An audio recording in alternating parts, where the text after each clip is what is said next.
so sweet. Oh, every time I talk about Jesus, Jesus' name so sweet. Every time I talk about Jesus, Jesus' name so sweet. Come on, every time I talk about Jesus' name so sweet. Every time I talk about Jesus, Jesus' name so sweet. Every time I talk about Jesus, Jesus' name so sweet.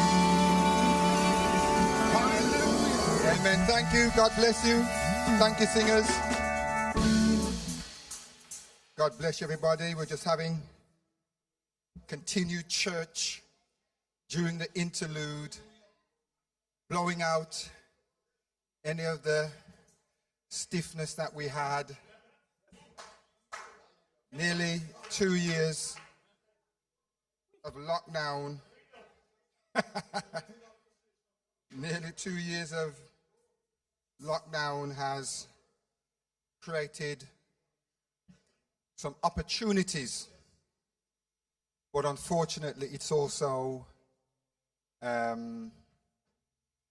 created some habits that will be not so easy to move us away from. So welcome back to our viewers and our friends and our family and our brethren and those who love this church online. My name's Derek Campbell.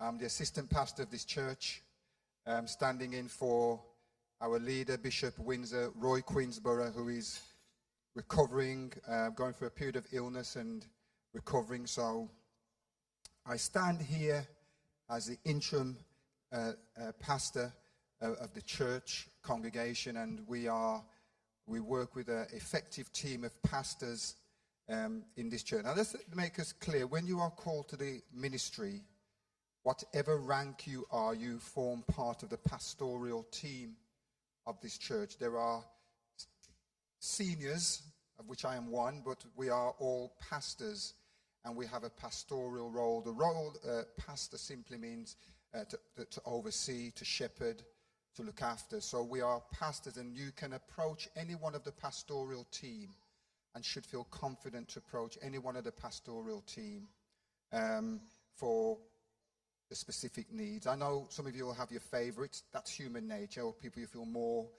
able to talk to with certain things, and that's absolutely understandable. Nothing wrong there, but we are all part of a team. So I am part of a team. I am accountable to that team.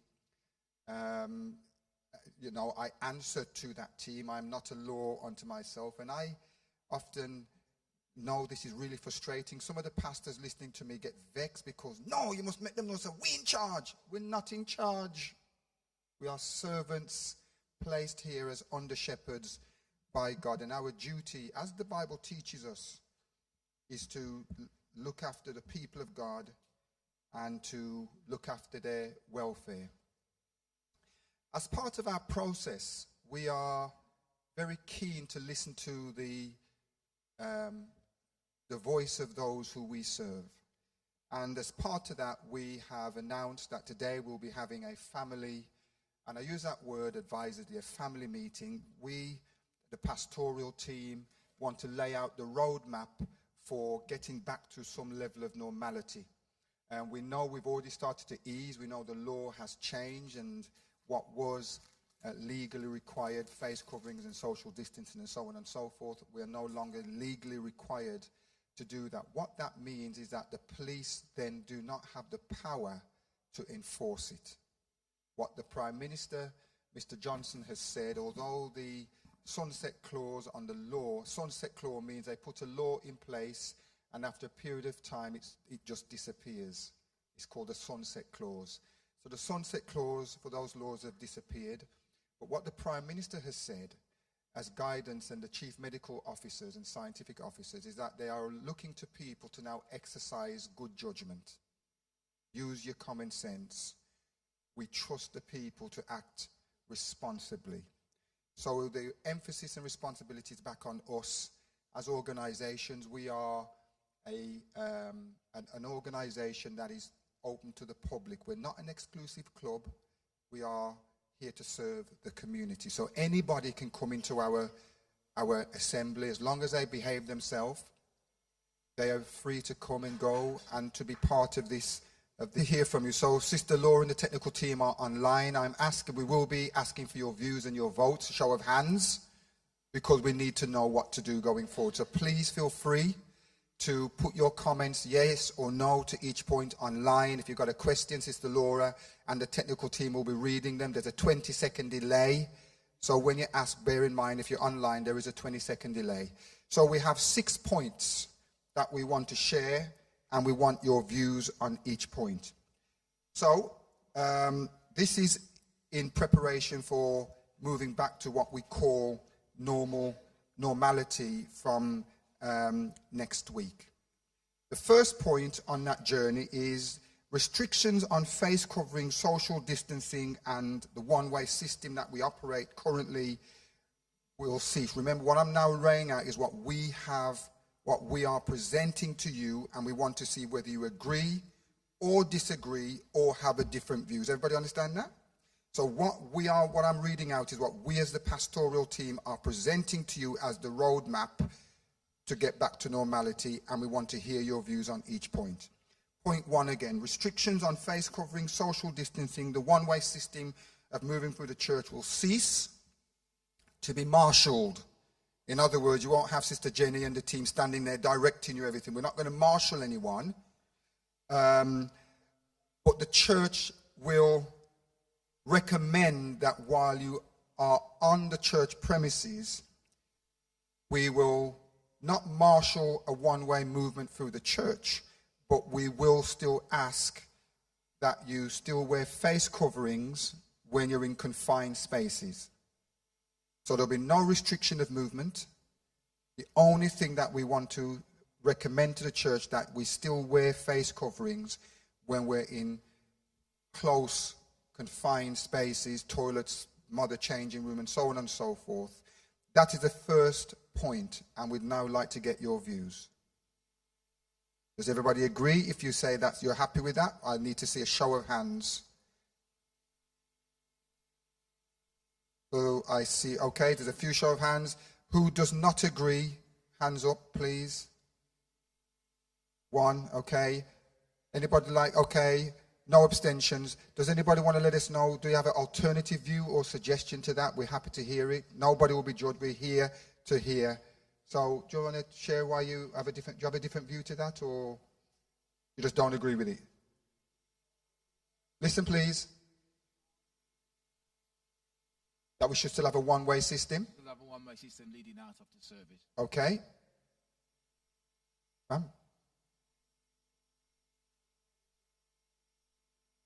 Of course. Yeah, all the exemptions from, well, no one's required to wear face coverings now anyway. So you don't have to wear a face covering. What we're suggesting, apart from those who are exempt, in a confined space, notwithstanding those who are exempt, we're asking, we're not instructing, we're recommending that you still wear a face covering, because of course there are still some sensitivities. But on that point of the one-way system, that's a fair point. Does everybody have a view on that? Do you think that's fine? Hands up if you agree that we should keep that in place. Oh, well, there you go then. Hands up if you don't agree we should keep it in place. You see, very few people are saying no. Okay, there's online. We have one comment that says, I think the one-way system could continue as it has worked so well. Okay. Right, so again, we're going to have a vote on whether now, whatever we present to you, we will be reviewing in the next couple of months. So anything we agree today, we're going to come back to you to see whether we still need to keep it or it has run its course. So this is only until a review period, which will be in the next couple of months. So don't get worked up about it. We're trying to ease out and make people feel confident to come back. Laura? With winter coming, COVID, flu, and respiratory viruses, the one-way system is advisable. Advisable. Okay, so I'm going to put it to you again. Do we think we should keep the one-way system of coming in one way and going out one way? We still keep it until the next review period. One moment before you vote. Tina?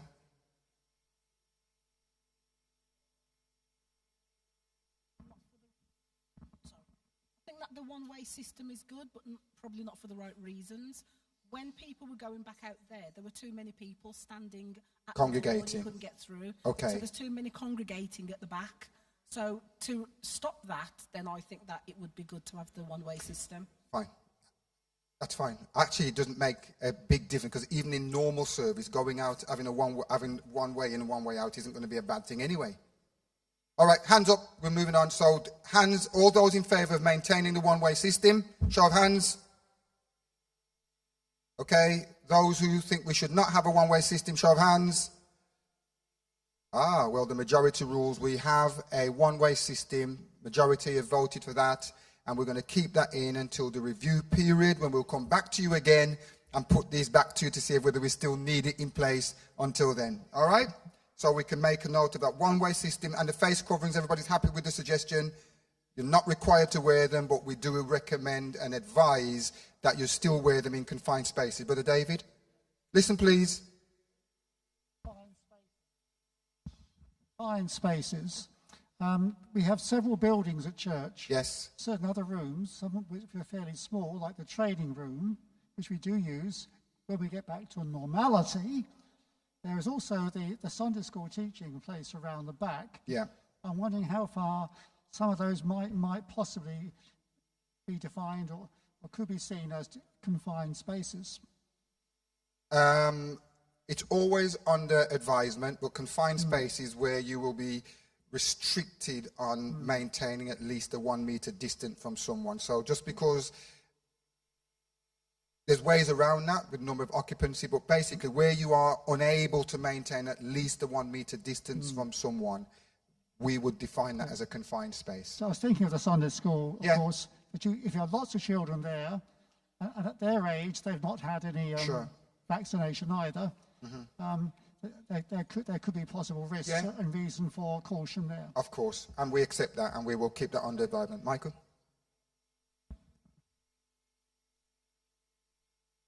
Good evening, everyone. My observation, good evening, good morning. Good morning. My observation with the Sunday school, I've been through all the various classes, and it's good news because the numbers are actually increasing week by week. Unfortunately, we're not going to be able to keep that 1 meter distance between the young people and teachers and assistants. So that might be an ongoing problem. So we can wear masks. Do you remember this is where we can still wear masks in those areas where people feel comfortable to do that? Yeah, for teachers, it's going to be difficult for us to be teaching with the mask on. Whether we say to the children that they have to wear a mask is another issue. They don't in school. It's subject to... Yeah, we're not going to go that far, but what we're saying that we have to make sure people feel confident and comfortable.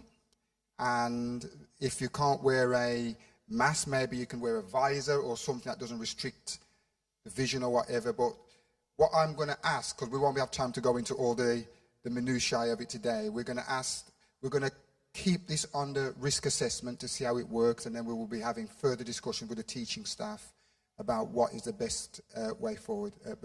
Just to confirm on the mask, there are some children that still do wear the and mask. That's fine. So we are saying that please feel free to wear masks. That's what we're saying as a church, particularly where you can't maintain a distance. We want to make people feel confident, and we absolutely do not want anyone to feel that they're at risk. We're minimizing that. Okay, so everybody's good with that? Remember, we will be reviewing this periodically to make sure that what we do is still fit for purpose. So masks recommended in confined spaces and where people feel they want to, that's fine. And the one-way system in and going out will still be maintained. We're still not going to be marshalling that, we're just going to guide people through. Soph?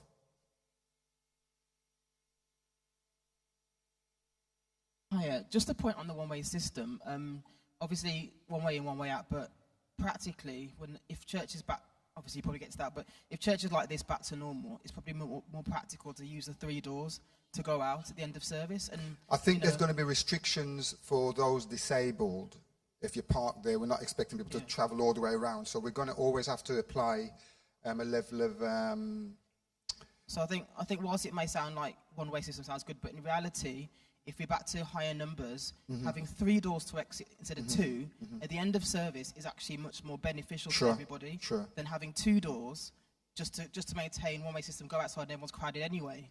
So I think it's just a bit of common sense, and 3 doors out. If you're near the front, you go to the front. If you're near the back, you go to the back. And it's just, you know what I mean? I think that's my opinion, more practical. So we're going to review this in the next couple of months, and that's a fair point, and we're going to hold that one. Seat, was you okay?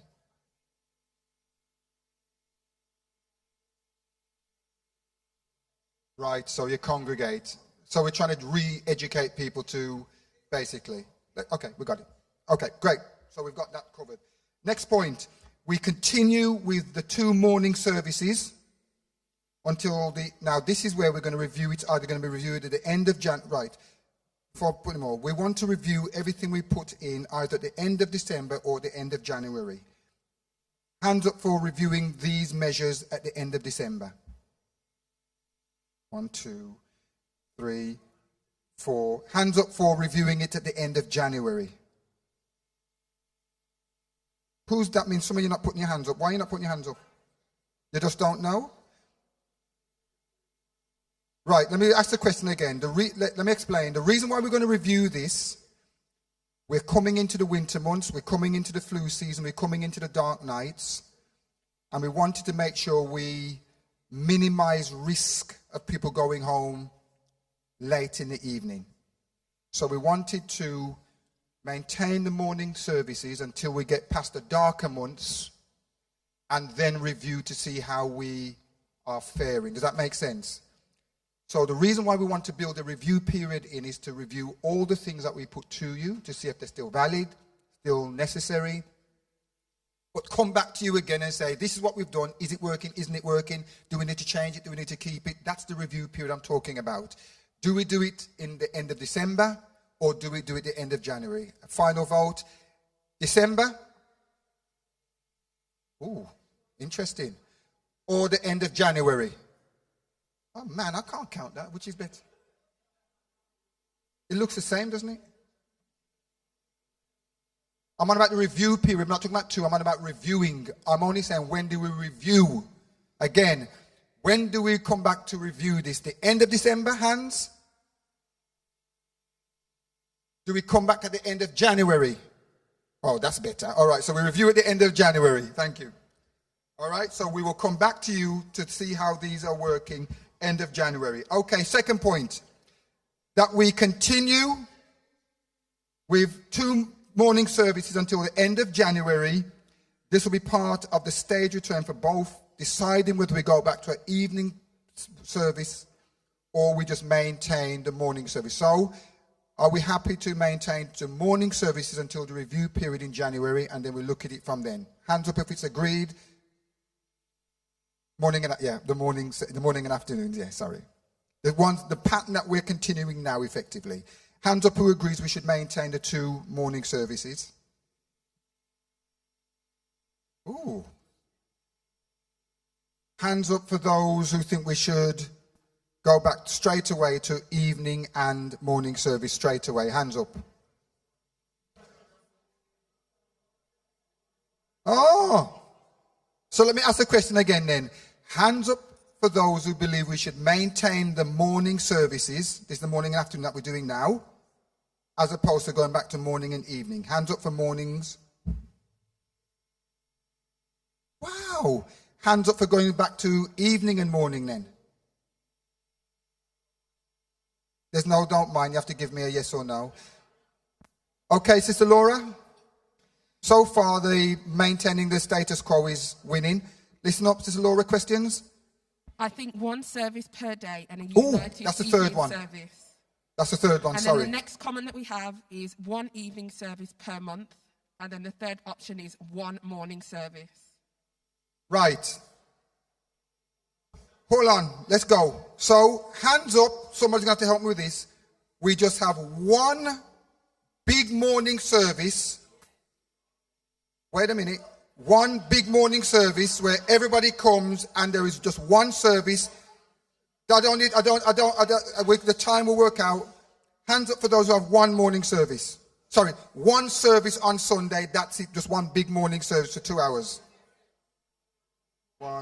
2 hours. Okay, hands down. Hands up for 2 services as we have now, shorter services. Wow. Hands up for morning and evening.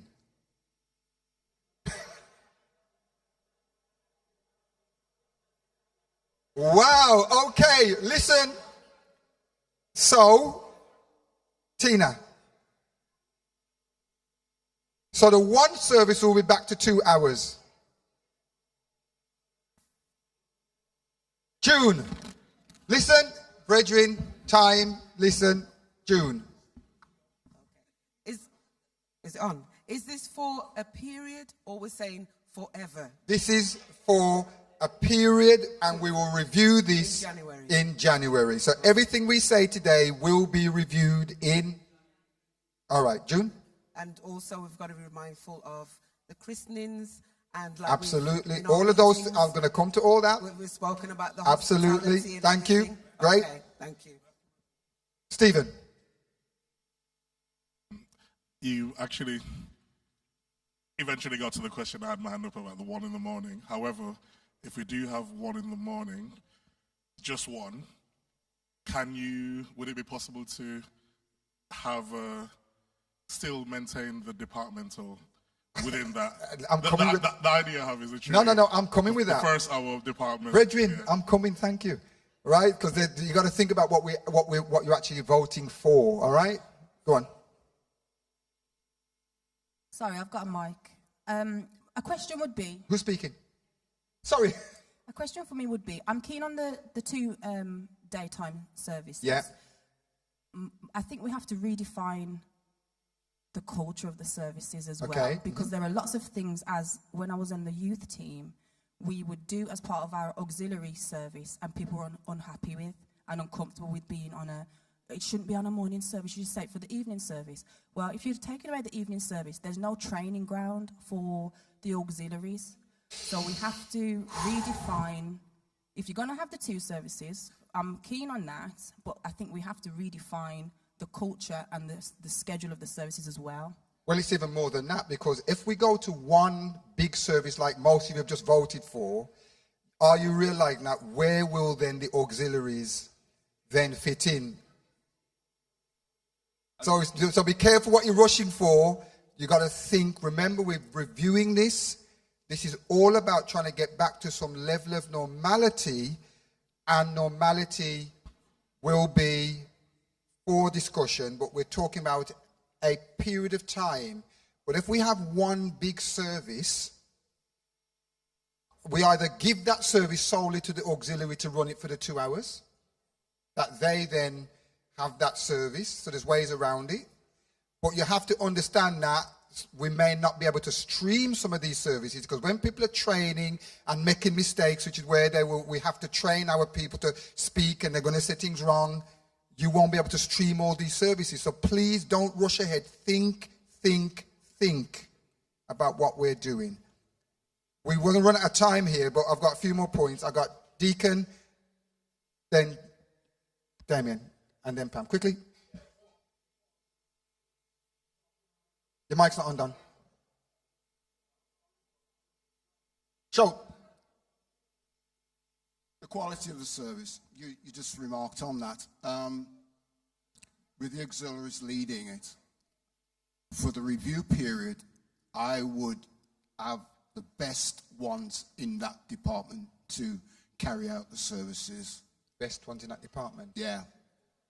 As in speakers, you can't have your speakers, your praise team, whatever is involved in that. There's got to be that quality in the service. You see, I understand what you're saying. Training will come later on when we get back to the evening Remember services. what the training, what the period is to see what we keep permanently. So this is not like a temporary sticking plaster. If we agree at the end of this review period that we like the one service, that is what we're going to have. So we have to factor what you've said in, which is important. Who was just, sorry, it was Damien. Listen, it was Damien then Trev. Sorry, Trev, I'll come to you. Damien, quick.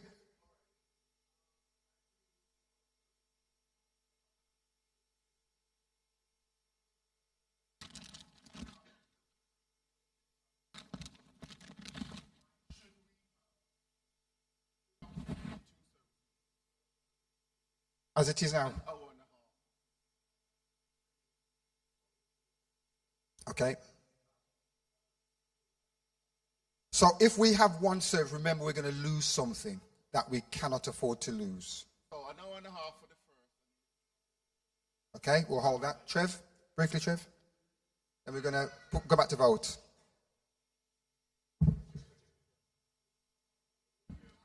It's okay. It's okay. Sorry, can everyone please use the mic? If we don't use the mic, Yeah, because if you don't use the mic, the people online can't hear what you're saying. So don't talk without a mic, please. It's not fair. Go. Yeah, I just want to make a suggestion. If we went back to one service in the day, we could do what we used to do before, which was we split the service by having the youth department and then the main service and the main preacher, and share that on. We used to do that before. Okay. Plus, we could also go back to one Sunday evening a month, and that could be the training ground for whoever. I think I need to put it into context a little bit. What we have here is a situation where the worship team, the media team, and the sound team are here at 9 o'clock on a Sunday morning. Most of the time, the services run straight through to that. Most of us are here right the way through to the second part of the service. 4 hours. 4 hours. Okay? It's quite a demand. Okay. We try and mix it. So if we went back to one service, a 2-hour service, I'm sure we could still split that 2 hours between departments. Okay, Laura? Listen. Laura? So the first comment is, can't christenings, baptisms be an extension of the day? Worship should not be compromised. The second comment is, a united service once a month where the auxiliaries can take part. Then the third comment is, please remember a 2-hour service is a hotbed for spreading the virus. 1 hour is more cautious and a better way to go.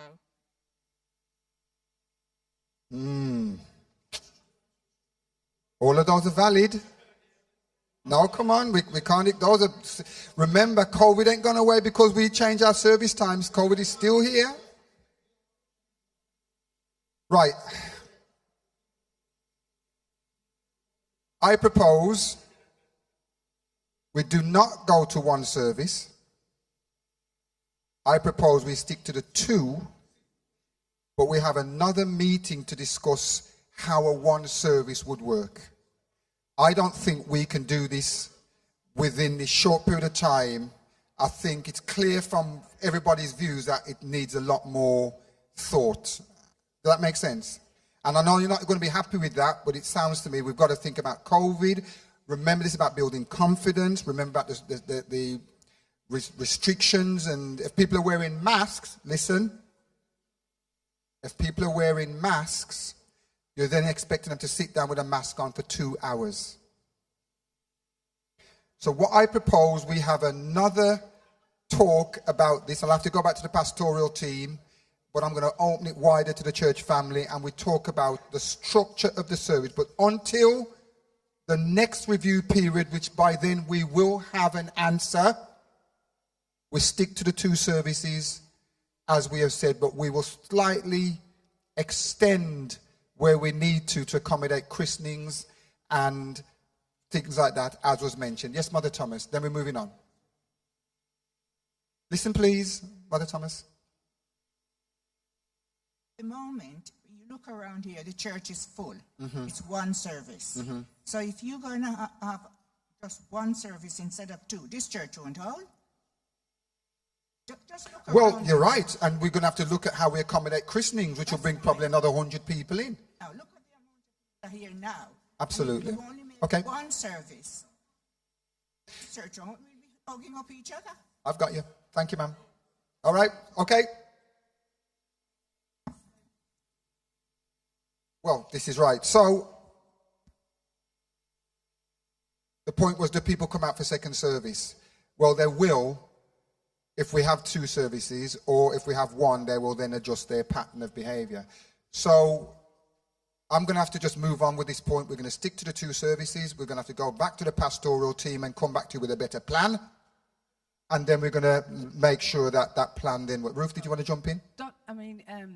So you're saying 1 hour service? 1 hour service. Stick to the 1 hour. No, we slightly extend them to 1 hour, 15 minutes. But we're still to 2 1 hour, effectively 2 1 hour service, as we are now effectively. But where we need to extend... just to have the 1 service. Because I'm sorry, look, it's the quality as well. We're going to come back to you with a proper plan, as if we do have 1 service, what will it look like? Because at the moment, clearly, it's too risky to go to 1 straight away. What's the risk? Because it's the same. We ain't got the time to discuss it now, but we will, Ruth. But we are going to have a discussion on it. Is everybody okay with what I'm trying to say? Let's move on. I thought it was going to be straightforward and easy. So we're going to come back to you on the service structure. 2, until we come back to you end of January. 3, our service, I've explained that will stay as an hour and extend where we need to. Everybody happy with that? 4, Saturday mornings, I've said that will resume. Saturday morning prayer will resume. Okay. 5, we proactively encourage the saints to start to come out to service. So please, please, please don't stay at home when you can come. Don't get used to Zoom. Fellowship is important. Not Zoom, YouTube, sorry. Fellowship is important. It is a necessary part of your Christian faith to fellowship with your brothers and sisters. Don't let anybody, it is a devilish lie. It is a devilish lie to tell you that you can just serve God at home and you don't have to go to church. It is a lie. It is a lie from hell. The devil's way of destroying people is to keep them isolated. And you can find every justifiable reason why you don't have to come to church, but it is a lie. So please, unless you're sick, unless of circumstances which we understand, please, please now start to come out. We've put the safeguards in place for you. Please start to come back to church. And 6, the final point, we will obviously continue to stream. Everybody good? Right, so there's only one controversial point, which is the structure of the service. We're going to come back to you, but all in all, is anybody going to go home vexed? Yes, oh God. Is anybody going to go home happy? Oh, praise God. That sounded a little bit louder than the vexes ones, yeah? So we know this is not the ideal, but we are trying to move forward in a structured way. We will come back to you about the structure of the service, 1, 2, 3, whatever, evening, however, and we will have a proper time to debate it where we don't rush you. But for the time being, are we relatively okay-ish with what you've heard? Sorry, Pastor, when you'll be reporting back to the brethren? The review period will be end of January. No, during the meantime, we will... Regarding, you said you're obviously going to speak as a pastoral team. Will you be coming back to the brethren with any further updates? Do you want to... I was thinking we leave everything as it is until the review period, but during that time, we come up with the plan. Or are you saying we come up with a plan and when we've formulated a plan, we come back to you? Yes, please. What are you saying? When you formulate the plan. Formulate the plan and we come back to you. Everybody okay with that? Yes, please. God bless you. God bless you. I see a few still smiling faces, which is good, encouraging. Thank you for your time. God bless you. Please exit that way, those who are going. And those who are staying for second service, you can stay. God bless you. Thanks for your time. God bless you.